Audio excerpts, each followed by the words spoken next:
How did Goliath fall forward on his face after David hit him in the forehead with a stone? That's what I want to talk about today. All right. How did Goliath fall forward after David hit him in the forehead with a stone? We're not talking about a pebble. We're not talking about a rock. We're talking about something with some weight, something weightiness with it, right?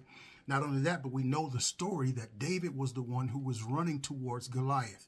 David was building up the momentum, and he had the sling. So that was double momentum, and he had a weighty stone that was enough to not only knock him out and kill him, but to knock him backwards. We do know that Goliath was a giant. He was a Nephilim. He was 9 feet, between 9 feet and 11 feet tall. So when you have a being that big and that broad and that strong and athletic, you're talking about he's all muscle. We're talking about 700, 800 pounds, right?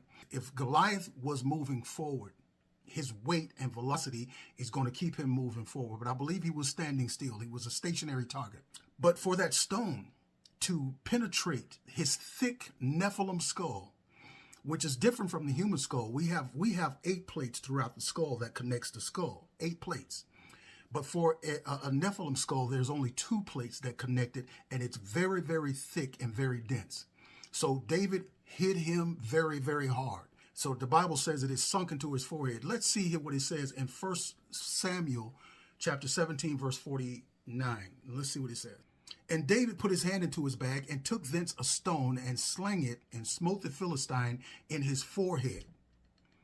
Why the forehead? We know that this is the place where Satan marks for ownership. We know that the mark of the beast is going to take place in the forehead or in the right hand, which is the hand of agreement. So Goliath, who lived by the number 666 because he had six weapons, he had a height that reached 6 cubits, and he had a weaver's beam that weighed 600 scales. So he was 666.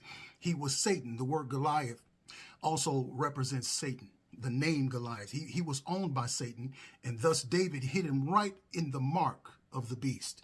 So he knocked him down, and that velocity that stone hitting him in the forehead should have knocked Goliath backwards.